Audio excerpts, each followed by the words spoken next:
Daniel blinked. Because you need it. The words slipped out before he could soften them, polish them, or wrap them in the careful gentleness he usually used around people who looked like they were one breath away from shattering.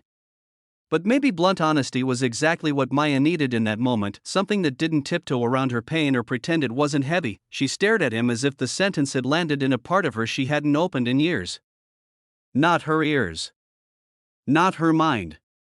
Somewhere deeper, where loneliness nested and exhaustion hardened into armor, her lips parted, but nothing came out. Daniel didn't look away. He didn't fill the silence with filler words or nervous shifts or apologetic stammering.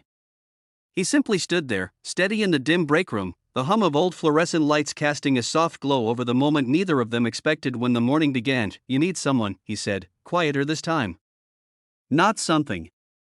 Someone. Her throat bobbed as she swallowed. Then she looked down at her hands that had carried rifles, held trembling friends, soothed a crying baby at 2 a.m., dragged her own tired body from one duty to another without complaint. They trembled slightly, the way overworked muscles tremble when they're finally allowed to stop fighting. Why would you say that? She whispered. Daniel exhaled. Because I know the signs. Maya didn't interrupt. She didn't shift defensively or pull away. She waited still, attentive, braced yet hopeful in a way she wouldn't admit. I used to think people like us didn't get tired, he said. Single parents. Soldiers. Caretakers. People who don't have the luxury of falling apart. His gaze softened. But we do. We just learned to do it quietly. Her bottom lip trembled. He hesitated for a heartbeat, then stepped closer, not close enough to overwhelm her, but close enough that she didn't feel alone. I know what it's like to keep everyone fed, warm, safe, while no one notices you haven't slept properly in weeks. I know what it's like to break down in places no one thinks to look. The bathroom. The laundry room. The walk between work and home. He gave a humorless chuckle. I used to think silence made me strong. Her eyes lifted, shimmering, searching, and, she asked, and it didn't, Daniel said. It just made me lonely. For a long moment, the room was still, like the world outside had paused to let the inside breathe. Maya's fingers toyed with the hem of the baby carrier. The infant slept peacefully against her chest, unaware of the way his mother was unraveling gently, safely. Finally, you don't know me, she said, but the words weren't defensive. They were scared. Honest. Vulnerable in the way only someone exhausted to their bones could be. No, Daniel agreed. Not yet. Her breath hitched. But I don't need to know your whole story to know you're drowning, he added softly. Her eyes glistened, and one tear broke free. It slid down her cheek, slow, shining under the humming light. She didn't wipe it. She didn't hide it. She let it fall. That obvious, she whispered, only to someone who's been underwater, he said. She let out a shaky laugh, the kind that wasn't joy, but relief disguised as humor. She leaned back in the chair, head tipping slightly against the wall, the weight of everything she'd been carrying pressing visible lines across her face. But the lines softened now. As if sharing the burden made the load shift, if not lighten. You're kind, she murmured, looking at him with something like disbelief. People aren't usually this kind. People don't usually let themselves be seen, Daniel replied. Maya breathed in deeply. Then again. The second breath didn't tremble as much. It's hard, she said. Asking for help. Or even, accepting it. I know.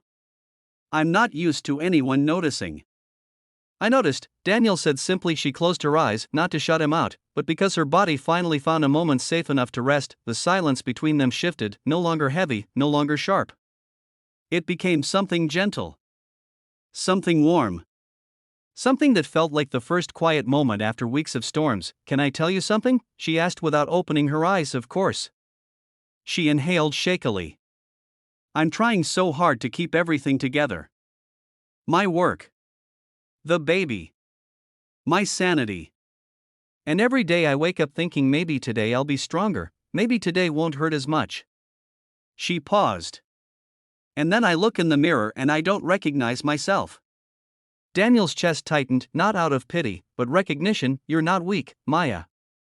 Then why does everything feel like it's slipping? Because you're carrying too much, and carrying it alone. She opened her eyes at that, meeting his. And you think you can help me? No, Daniel said. I think you need help. And I think you deserve it. The vulnerability in her face flickered fear, hope, disbelief. And what if I fall apart? She whispered. Then you fall apart, he said. And we'll deal with it. One piece at a time. Her breath stilled a wee, she repeated. He gave a small, gentle smile. If you want. Her eyes filled again, not with despair this time, but with something lighter. Something fragile and beautiful. Trust. The baby stirred softly against her, shifting his tiny hand near her collarbone. She placed her palm gently over him, steadying herself. Daniel watched her with a calm, steady presence that felt like warm hands on cold shoulders. You're not alone, he said. She looked at him like no one had ever said that to her before. Daniel, thank you, she whispered. He didn't say you're welcome.